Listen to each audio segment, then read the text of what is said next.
The cold, damp air of 4:12 in the morning clung to the glass windows of the MARTA bus, idling on Martin Luther King Jr. Drive. 34-year-old Maya Linwood opened her eyes with a sharp intake of breath, her muscles instantly tensing against the vinyl seat. Her body had long since forgotten the feeling of uninterrupted sleep, settling instead for stolen fragments between endless physical shifts. She tightened her bruised fingers around her vinyl purse, where 2 crumpled pay stubs lay tucked inside the side pocket. One was from Peachtree Commercial Cleaners for $1.120.40 after taxes. The other was from Southside Industrial Laundry for $819.60. Combined, they represented 30 days of relentless labor, 280 hours of bone-deep exhaustion, and a total monthly income of exactly $1,940.00. The math never stopped running inside her mind. She stepped off the bus onto the cracked pavement of Bankhead, her work boots squeaking against the wet asphalt. The streetlights flickered against the heavy fog, casting long yellow shadows across the boarded-up storefronts and decaying brick apartments. Maya pulled her thin, faded coat tighter around her chest to block out the biting Georgia chill. She walked with a fast mechanical rhythm, a woman who knew that stopping meant noticing how much her knees actually hurt. Pain was a luxury she simply could not afford today. Her home was a 410-square-foot basement studio apartment inside a weathered complex on Chapel Road. The rent was $1.250 a month, payable strictly on the first day of every month, with no exceptions allowed.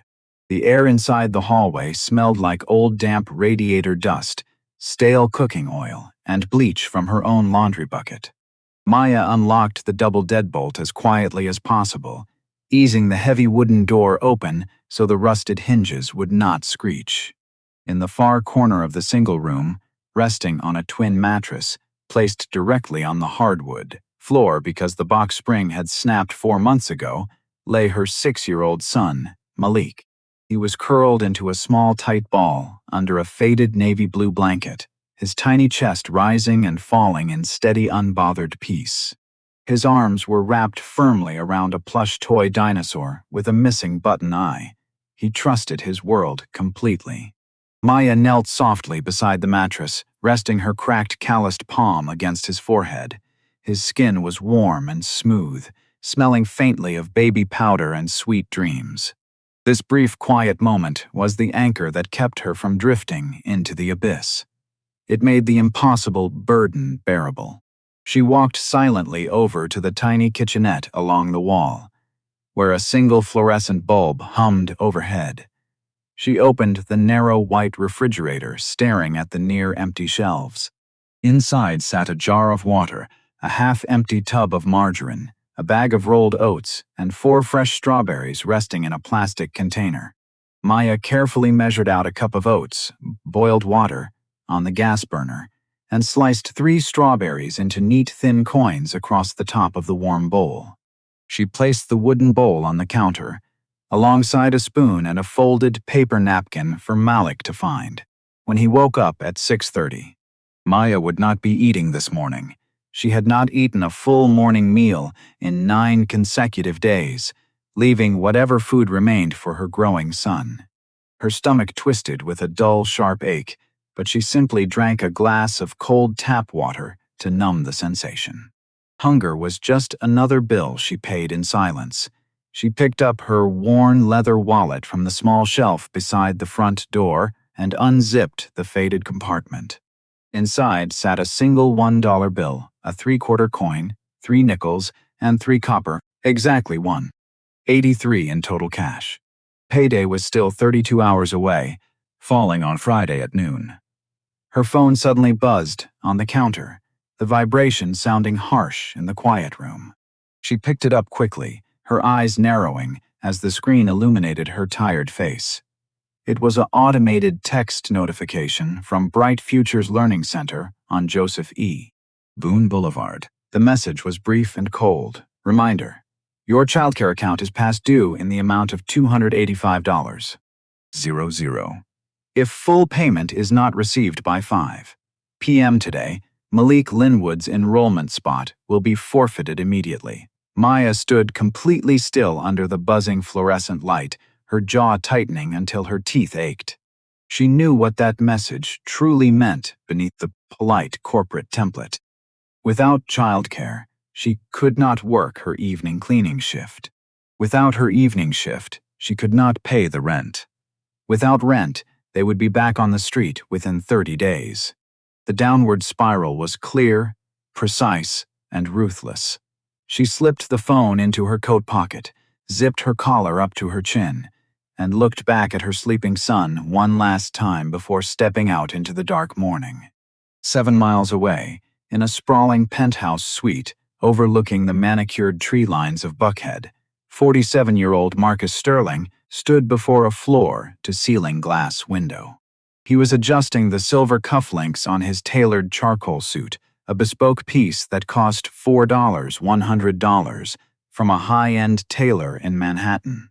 Outside, the skyline of Atlanta was beginning to glow with the early orange hues of dawn. Marcus was the founder and chief executive officer of Sterling Global Logistics, an international shipping and real estate enterprise valued at $3.8 billion. He owned 32 distribution hubs across the American Southeast, employed over 4,000 workers, and held seats on 3 major corporate boards. He was a self-made man who had built an empire out of pure willpower. Yet, as he looked out over the glittering lights of the financial district, his eyes held a heavy, distant sorrow. Marcus had grown up in the Not Thomasville Heights housing projects, living in a narrow 2-bedroom unit where the wind whistled through cracks in the window frames every winter. His mother, Evelyn Sterling, had raised him and his sister entirely alone after his father disappeared. She worked 3 separate jobs to keep food on their table. She washed bed linens at a downtown hospital before dawn, served food at a diner in the afternoon, and cleaned corporate offices until midnight. Marcus remembered sitting at the kitchen counter, doing his math homework by the light of a single bulb, listening for the sound of her heavy footsteps in the hallway. He remembered the sound of her key turning in the lock at 1:00 in the morning. He lived for that sound. Evelyn Sterling had died when Marcus was 21 years old, her heart simply failing after years of relentless physical exhaustion. The medical examiner had listed the cause as hypertensive cardiovascular disease, but Marcus knew the brutal truth. She had literally worked herself to death so her children could have a chance at a real future. Her final words to him on her hospital bed remained burned into his mind like a hot iron. "Never lose your sight, Marcus. The moment you forget where we came from, you become no better than the system that crushed us." He had tried to honor her memory, donating millions of dollars to local food banks, building community centers, and funding college scholarships every year. But he managed those efforts from high-rise conference rooms through wire transfers and tax advisors. He had not walked through a working-class neighborhood in over 15 years. He had not looked into the eyes of someone fighting the exact same battle his mother had fought. His success had built a thick wall between him and the real world. Wealth had made him comfortable, but it had also made him distant. Today, Marcus was scheduled to conduct a personal site inspection of several commercial properties along the Bankhead corridor. His acquisition team was finalizing a major redevelopment plan to convert older retail storefronts into modern automated distribution centers. It was a massive transaction, projected to yield tens of millions in new annual revenue for his firm. His private driver pulled the sleek black Maybach up to the curb outside his residential building, holding the rear door open as Marcus stepped into the brisk morning air. He checked his gold wristwatch, adjusted his silk tie, and sat back into the quiet luxury of the leather seat. He did not know that less than 3 miles away, a woman with $1.83 in her wallet was walking into the freezing wind, holding her world together with cracked, bleeding hands. The yellow neon sign above, the copper kettle buzzed with a faint, high-pitched frequency that cut through the midday dampness of Bankhead Highway. The small diner sat wedged tightly between a discount tire shop and a boarded-up check cashing store, its windows fogged over from the grease trap and old heating vents. Inside, the overhead fluorescent tubes hummed their relentless flat hum, casting a sickly, white glow over the cracked linoleum floor and faded orange vinyl booths. A rotating glass display case near the register turned slowly, offering dry slices of sweet potato pie that had been sitting under the bulb since yesterday morning. The smell of burnt dark roast coffee, mixed heavily with industrial floor disinfectant, cheap fryer oil, and the sharp ink scent of printed paper receipts. Maya pushed through the heavy glass door at 1:15 in the afternoon, her shoulders aching from scrubbing 34 office restrooms since dawn. Her throat felt completely raw, dry as sandpaper, after 6 hours of inhaling toxic bleach fumes without a proper ventilation mask provided by her employer. She had exactly 4 hours and 45 minutes before her second shift at the industrial laundry facility began. In that narrow window, she needed to retrieve Malik from his school program, feed him a warm meal, and hand him off to a neighbor who watched children for free on Thursdays in exchange for Maya laundering her bedsheets on weekends. It was a fragile web of favors, timing, and desperate hope that could shatter with a single delayed bus. She walked slowly toward the glass cooler at the back of the diner, her hands trembling slightly as she reached for a small bottle of tap water, priced at 99 cents. But as she approached the counter, her eyes caught the bright yellow cardboard display sitting beside the register. To mark 30 years of business in the neighborhood, the diner was holding a promotional anniversary raffle. Every customer who made a purchase received a special receipt printed with a silver scratch-off panel along the bottom margin. The grand prize was a certified cashier's check for $150. Maya knew the harsh statistics behind commercial sweepstakes and state lotteries. She possessed a certified diploma in pharmacy warehouse operations and had scored in the top 5% of her regional training class 8 years ago. She understood intellectually that buying into random luck was a mathematical trap designed to drain the last pennies from the desperate.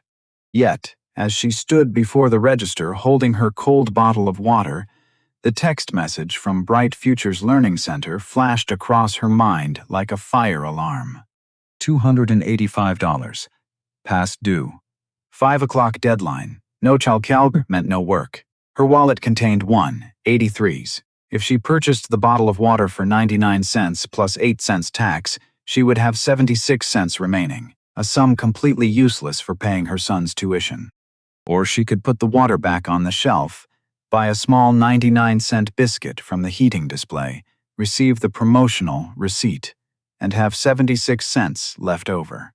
She would still be thirsty, hungry, and exhausted, but she would hold a microscopic sliver of hope in a life where every rational door had been slammed in her face. 2 words whispered through her mind as she stood before the cashier. What if? It was the most dangerous phrase in the English language for someone with nothing left to lose. It was also the only phrase that kept people breathing when the darkness pressed in from every direction. She set the water bottle down on the counter ledge with a soft clatter. She looked up at the young cashier named Terrence, whose eyes held the tired recognition of someone who had seen dozens of desperate people make this exact same trade today. 1 biscuit, please, Maya said, her voice barely above a whisper. Terrence pressed the key on the register, slid the warm foil wrapper across the glass counter, and handed her the long white thermal paper receipt printed with the silver scratch-off panel. Outside the fogged window, the sleek black Maybach pulled smoothly into the narrow parking space beside the diner's dumpster. The engine quieted instantly. Marcus Sterling stepped out onto the damp pavement, his hand-stitched leather shoes clicking sharply against the gravel.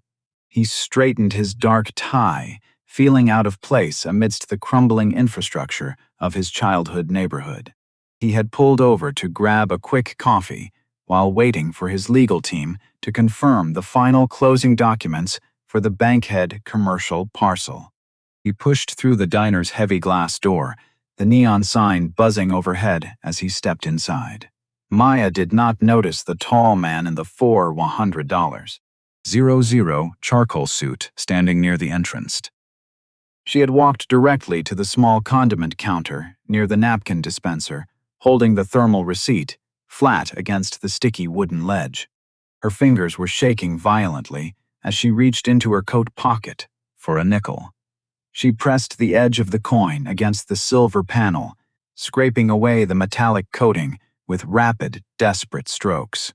Silver dust flaked onto the counter surface. 3 matching golden bell symbols appeared in a neat row across the thermal paper. Beneath them, printed in dark, sharp ink, was the exact winning figure. $150. Naller. Maya stopped breathing. The coin slipped from her numb fingers and dropped to the linoleum floor, bouncing twice before rolling under a table. She did not reach down for it. She did not blink.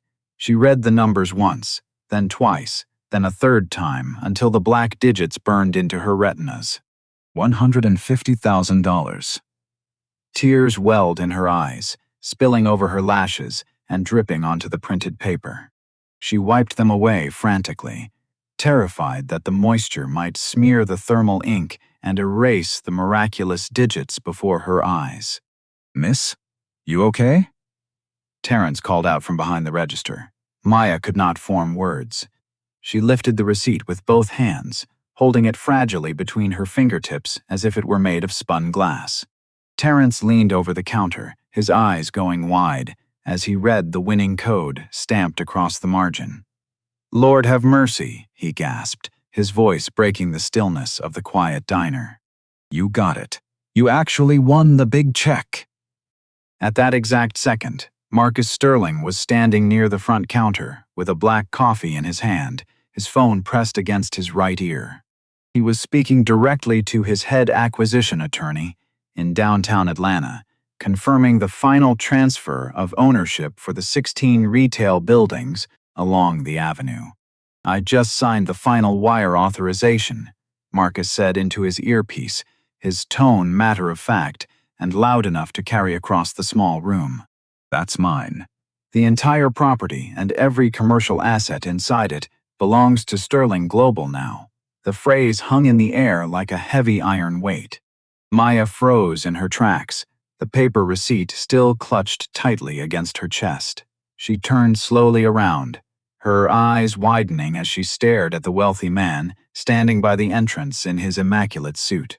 She saw his polished cufflinks, his expensive phone, and his cold, commanding posture. "What did you just say?"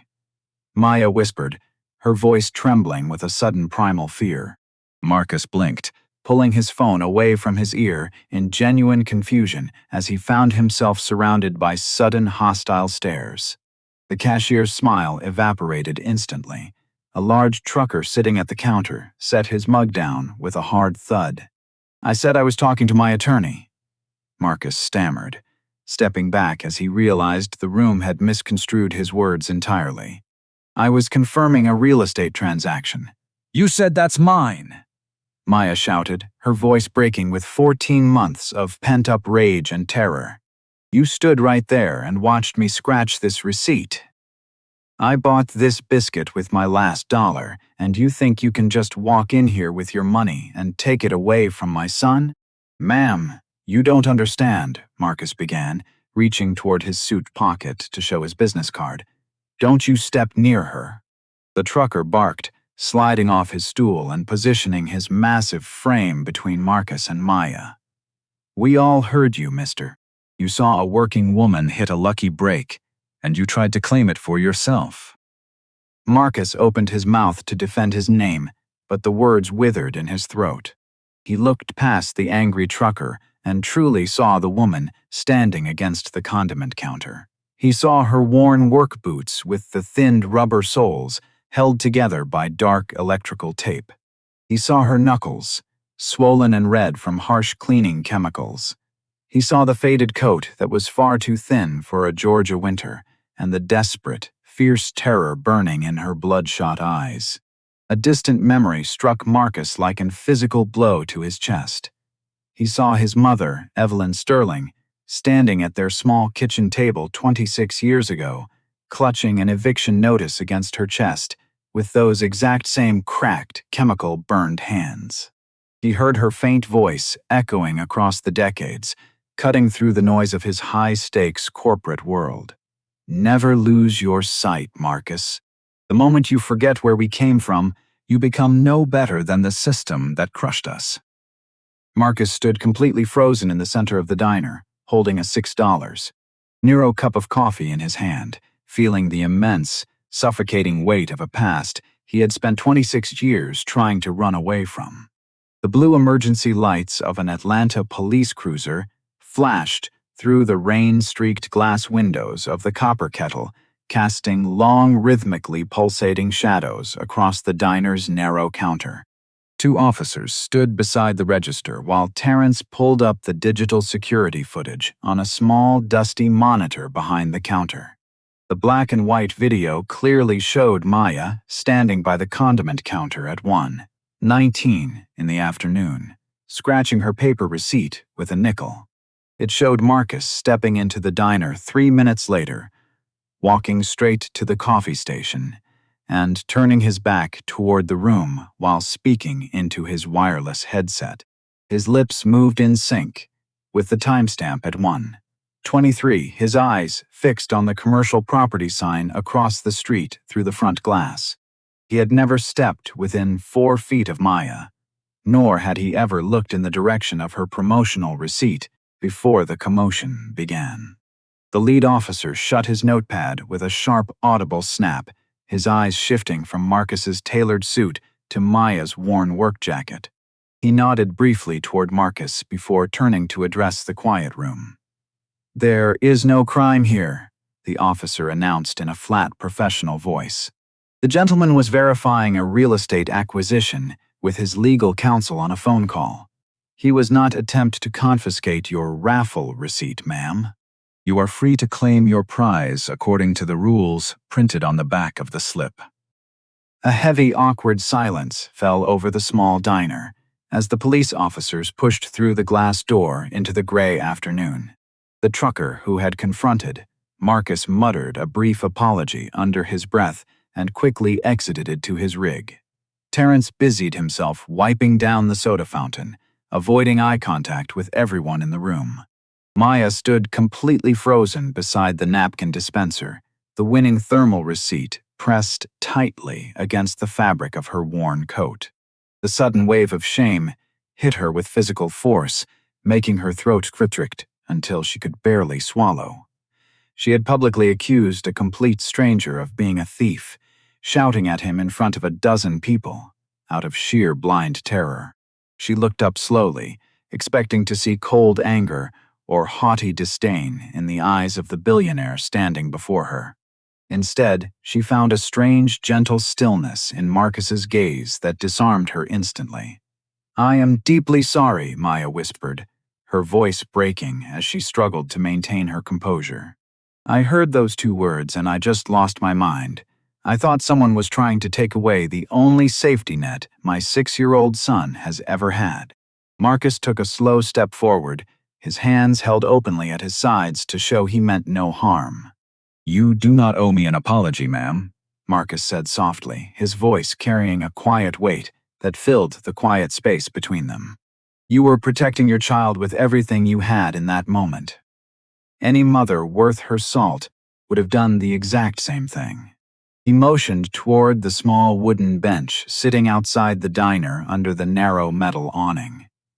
Maya followed him out into the crisp air, the rain having settled into a fine mist that hovered over Bankhead Highway.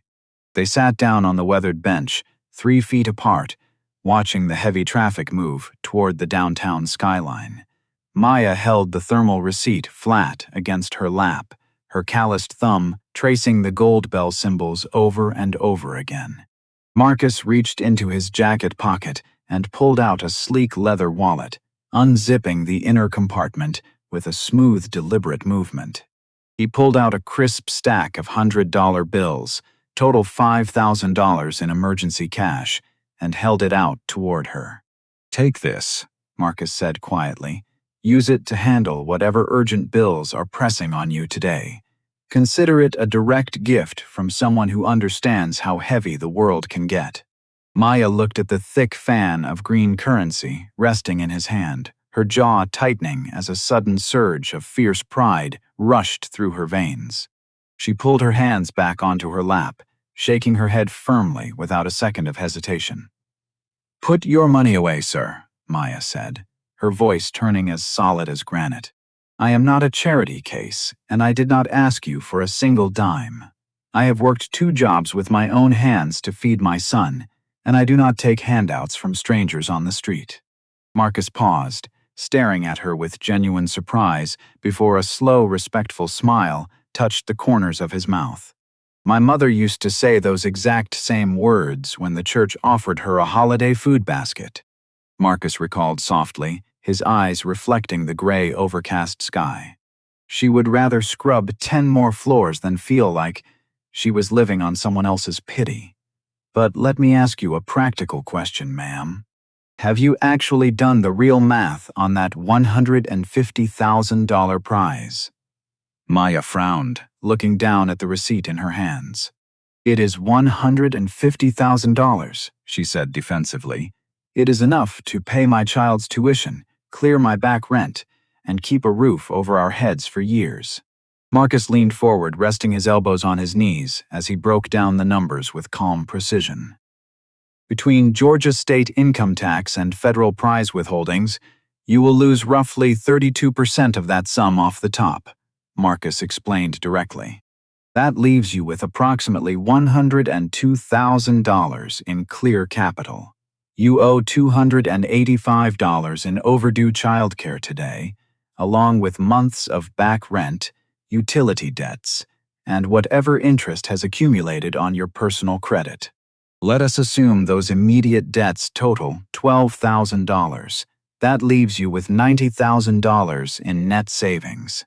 He looked at her hands, where the chemical burns had turned the skin, along her knuckles, red and raw. "The average cost of living for a single mother and child in the greater Atlanta area is roughly $46,000 a year," Marcus continued quietly. "Without a sustainable career that pays a living wage, that $90,000 will be completely exhausted in less than 24 months. You will be sitting on this exact same bench, facing the exact same terror, with 2 more years added to your body." The cold reality of his words settled over Maya like an iron blanket. She hated that his numbers were flawless, because she had already run a version of that same desperate calculation inside her own head every single night. The lump in her throat grew tighter as she realized the winning receipt was merely a temporary cushion rather than a permanent escape. "A sudden windfall is a short bridge, not a permanent home," Marcus said softly, his voice dropping an octave as he looked her dead in the eye. "It buys you time, but time without a long-term strategy is just a slower fall. I do not offer charity, ma'am, because charity dies the moment the money is spent. I offer infrastructure." He reached into his pocket once more, pulling out a small black business card embossed with gold lettering for Sterling Global Logistics. He slid it onto the wooden bench between them. "My corporation operates an internal workforce development initiative called the Sterling Leadership Academy," Marcus said calmly. "It is a fully funded 6-month intensive certification program in corporate supply chain management and automated warehouse operations. We cover full childcare tuition at certified facilities during your enrollment, provide a monthly living stipend of $3,000, and guarantee a full-time management position upon successful completion." Maya looked from the black business card to the billionaire sitting beside her, her eyes searching his face for any hidden catch or corporate deception. "Why would you offer a program like that to a woman who just screamed at you in a diner?" Maya asked bluntly.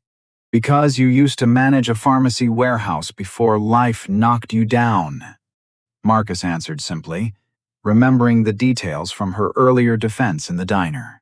And because when you thought your son's future was under attack today, you stood your ground against a man in a $4,000 suit without flinching once. You cannot teach that kind of courage in a business school.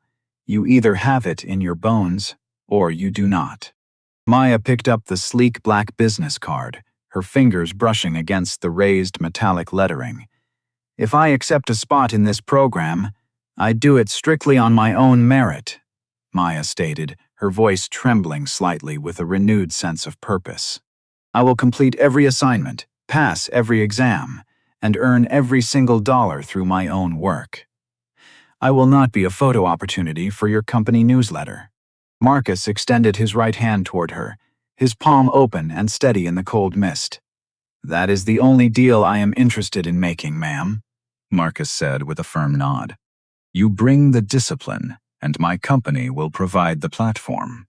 Maya looked down at his clean manicured hand, then looked at her own cracked, calloused palm. She reached out and took his hand, gripping it with the firm, unyielding strength of a mother who had just chosen to rewrite her family's history. The transition from survival to structure did not come smoothly for Maya Linwood.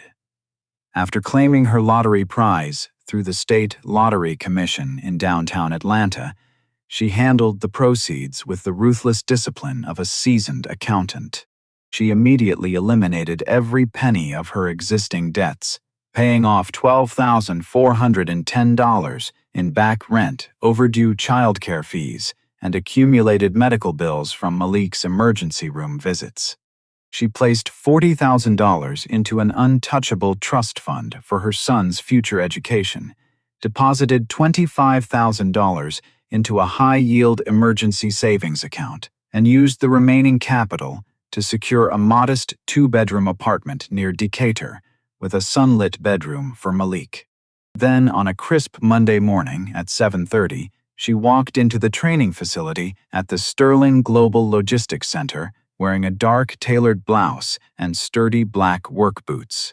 The first 6 weeks inside the Sterling Leadership Academy tested every physical and mental boundary Maya possessed. She found herself surrounded by ambitious trainees who were 10 years younger, fresh out of business colleges, with fluent knowledge of modern corporate terminology and digital supply chain architecture.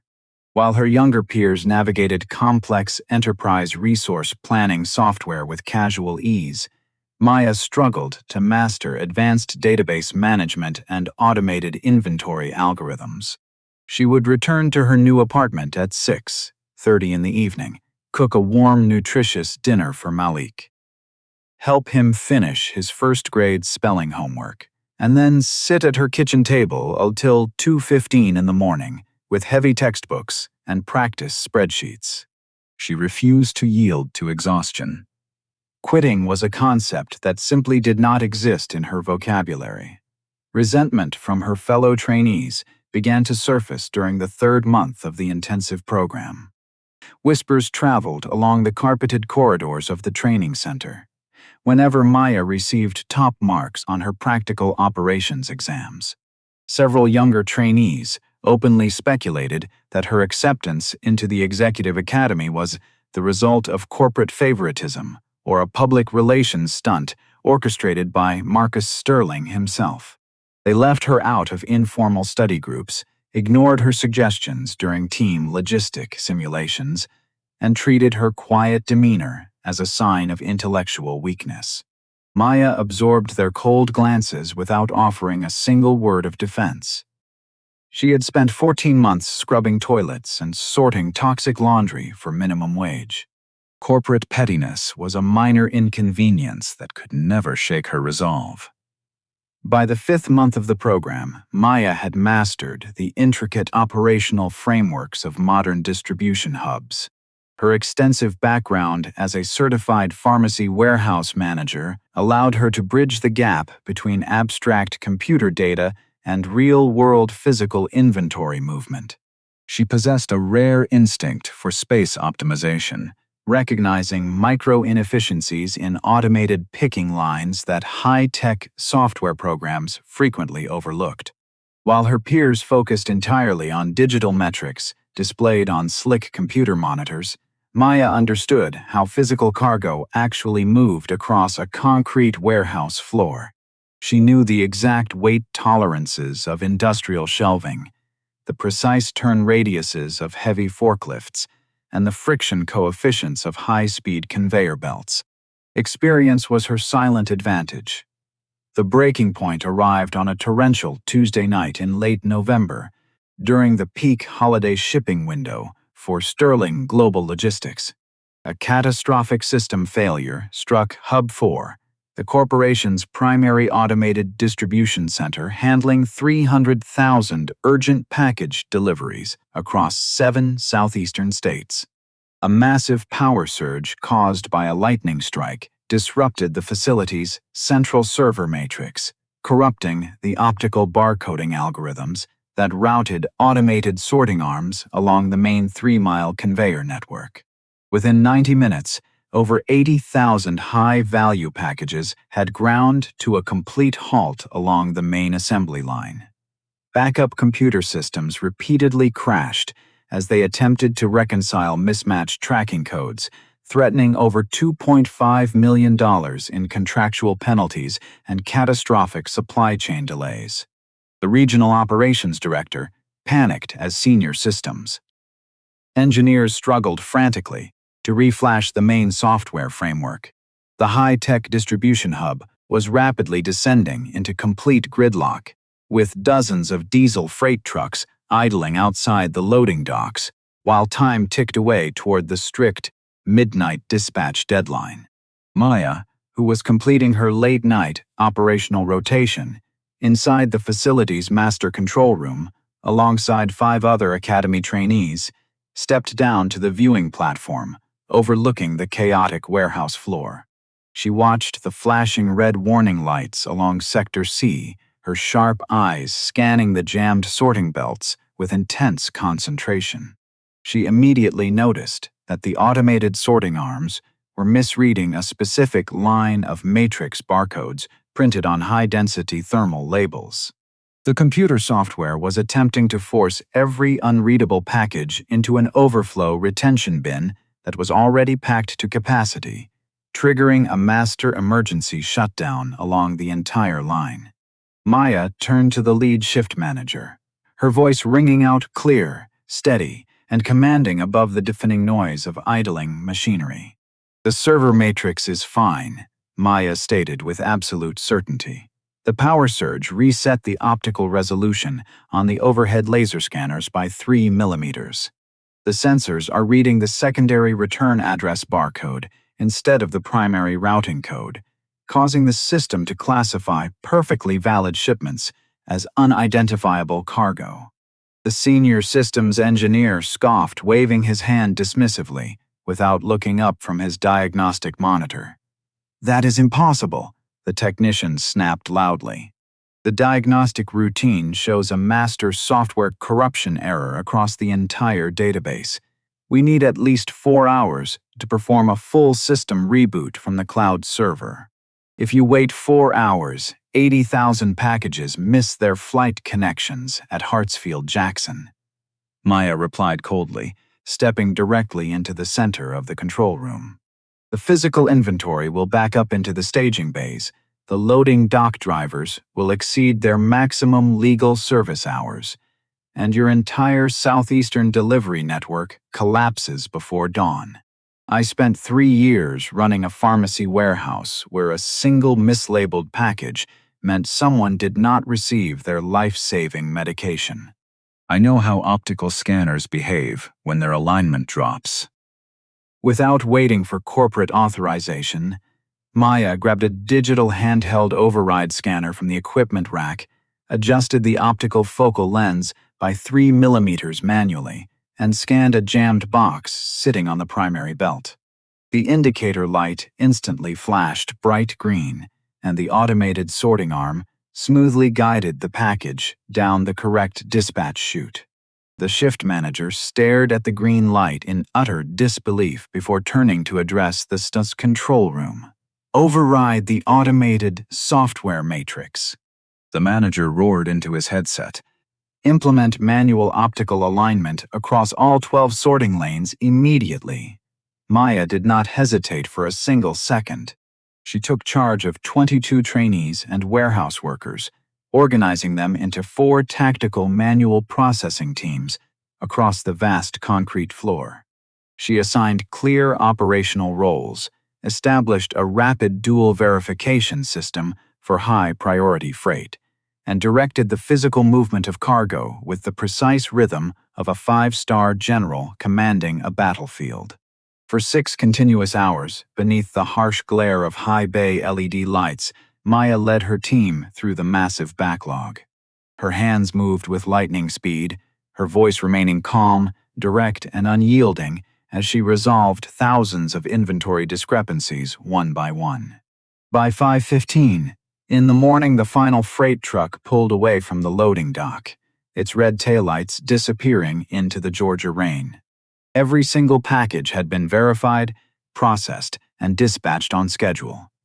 Not a single shipment was lost, and Sterling Global Logistics avoided millions of dollars in contractual penalties. As the exhausted warehouse crew broke into spontaneous applause across the concrete floor, the young trainees who had previously mocked Maya stood in complete silence, looking at her with profound newfound respect. Maya simply wiped a bead of sweat from her forehead, adjusted her collar, and picked up her clipboard. She had not just passed the ultimate operational test. She had proved beyond a shadow of a doubt that she belonged at the top. 16 months after the high-stakes supply chain crisis at Hub 4, Maya Linwood walked through the glass entrance of the newly constructed Sterling Global Logistics Regional Headquarters in Midtown Atlanta. She wore a tailored navy blazer, dark trousers, and sturdy black leather work shoes that were polished to a mirror shine. The boots were not expensive or flashy, but they were sturdy, well-crafted, and built to last through long hours on concrete floors. Maya had been officially promoted to Director of Regional Supply Chain Operations, managing a team of 48 logistics coordinators and oversight personnel across 3 distribution centers. Her annual salary sat at $68,000, fully paired with comprehensive health coverage, dental benefits, a retirement match program, and paid vacation days. She was no longer running from the future. She was actively building it. Her personal life had transformed into a haven of quiet predictability and safety. Malik was now 7 years old, excelling in his 2nd grade class at a neighborhood school in Decatur, obsessed with space exploration and building model rockets. He slept peacefully in his own sunlit bedroom every night, surrounded by framed drawings of planets and a bookshelf overflowing with chapter books. Maya no longer spent her early mornings holding her breath over past due notices, or calculating the cost of a single banana at 4 in the morning. The dark terror that had lived in her bones for 14 months had finally dissolved, replaced by the steady rhythmic confidence of a woman who had earned her place at the table through her own sweat and intellect. Marcus Sterling stayed in their lives as a constant, respectful friend who visited when his demanding corporate schedule permitted. He never arrived as a wealthy benefactor claiming credit for her transformation, but rather as an equal who valued the grounded wisdom she brought into his world. He attended Malik's elementary school science fair in a crisp, tailored suit, sitting patiently on a folding plastic chair for an hour, while the young boy enthusiastically explained how liquid propulsion engines functioned. Marcus sent Malik 3 educational books every single month without fail, each volume inscribed with a simple handwritten note on the inner cover. Keep looking upward. Never stop asking why the world works the way it does. On a crisp, quiet evening in mid-October, 18 months to the week since their fateful encounter at the Copper Kettle, Marcus visited Maya's apartment in Decatur. Malik was already fast asleep in his bedroom, his arms wrapped tightly around his plush toy dinosaur.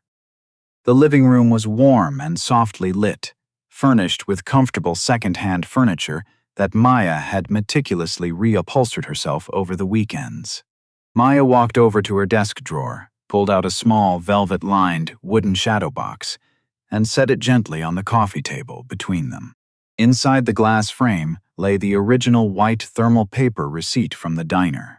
The silver scratch-off panel was still visible along the bottom margin, the black printed digits displaying $150, $1,000, faded slightly by time but remaining completely legible.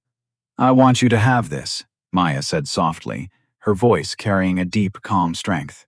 "You once said, 'That's mine,' into a phone while standing in a diner, believing you were simply claiming a commercial building. But that misunderstanding forced both of us to stop running from our pasts. This receipt represents the moment I stopped surviving and started living. It belongs in your office." Marcus lifted the small framed shadow box with both hands, holding it with a gentle, reverent care that seemed to defy his massive corporate status. He stared down at the faded thermal paper, looking at the silver dust marks and the crisp winning digits printed along the margin. In the reflection of the glass, he saw the ghost of his mother, Evelyn Sterling, standing at a kitchen table 26 years ago, holding her meager tip envelope with those exact same calloused, tired hands. For the first time in 26 years, the lingering guilt and heavy sorrow that had weighed on his chest simply lifted away into the quiet air. He looked up at Maya, his eyes filled with a profound, unshakable gratitude. "I did not forget where I came from, Mama," Marcus whispered silently inside his heart. "Someone stood in front of me and brought me back home." 6 months later, Marcus and Maya stood together on the stage of the grand ballroom inside the Atlanta Marriott Marquis. Over 400 guests filled the room, including civic leaders, corporate executives, logistics directors, single mothers, and community organizers. Behind the podium sat a massive navy blue banner emblazoned with gold metallic lettering. The Evelyn Sterling Foundation for Working Parents. The initiative was launched with a $12 million endowment from Sterling Global Logistics, engineered specifically to eliminate the systemic barriers that crushed working mothers. It provided emergency childcare subsidies during job training, certification renewal assistance for parents with resume gaps, transitional housing support, and direct legal representation for low-income families facing unlawful evictions. It was not a temporary band-aid or a superficial tax write-off. It was permanent, unyielding community infrastructure. Marcus spoke for 9 brief minutes, detailing his mother's relentless struggle and the tragic toll that poverty exacts on human dignity. Then he stepped away from the microphone and introduced the foundation's newly appointed Executive Advisory Director. Maya Linwood walked slowly up to the podium, wearing her dark navy blazer, her hands steady against the smooth wooden ledge as she looked out over the crowded ballroom. She did not bring written notes to the stage. She did not need them. 2 years ago, I stood inside a diner on Bankhead Highway with $1.83 in my wallet, Maya said, her voice echoing clear, rich, and powerful across the silent hall. I was dehydrated, exhausted, and terrified that my 6-year-old son would lose his spot in childcare before the sun went down. The difference between the woman who stood in that diner and the woman who stands before you today was not luck. It was not even a scratch-off sweepstakes receipt. The difference was a single human being who chose to see me not as a statistic, not as a charity project, but as a person possessing inherent value, dignity, and capability. She paused, her eyes sweeping across the rows of working mothers sitting in the audience. There are millions of mothers across this country who are running on empty right now, choosing between a warm meal for themselves or a pair of shoes for their children. Maya continued with deep passion. They do not need our pity. They do not need our condescending charity. They need an honest platform, a fair opportunity, and the respect they have earned through every hour of silent labor. This foundation exists to build that platform, and I am here to ensure that no mother ever has to fight the dark alone again. The room remained completely motionless for a single beat before breaking into a thunderous standing ovation that shook the hall. Marcus sat in the front row, his hands clapping slowly, his face illuminated by the bright stage lights. In the quiet space behind his thoughts, his mother's voice came one final time. It was no longer a distant warning or a painful echo. It was a gentle, proud whisper that drifted softly into the warm air. "You remembered, my son. You built a bridge for them." 2 years after a misheard phrase and a $1 decision altered the course of 2 lives. Marcus Sterling stepped into the copper kettle on Bankhead Highway. The neon sign above the door hummed its familiar high-pitched frequency. The overhead fluorescent lights cast their flat white glow over the cracked linoleum floor. Terrence was still behind the register, now reading a textbook for his business management course at Atlanta Technical College during his afternoon break. Marcus walked to the counter, purchased a dark roast coffee for $6.50, and turned toward the glass cooler at the back. Standing near the display sat a young mother wearing a faded work jacket, holding a small bottle of water in her trembling hand while staring at a promotional flyer on the counter. Her boots were worn thin at the heel, and her posture carried the unmistakable heavy slump of someone fighting a battle she was losing. Marcus watched her quietly for 3 seconds. He did not approach her. He did not hand her a business card or offer patronizing advice about hard work. He simply leaned over the register counter and spoke to Terrence in a low, steady whisper.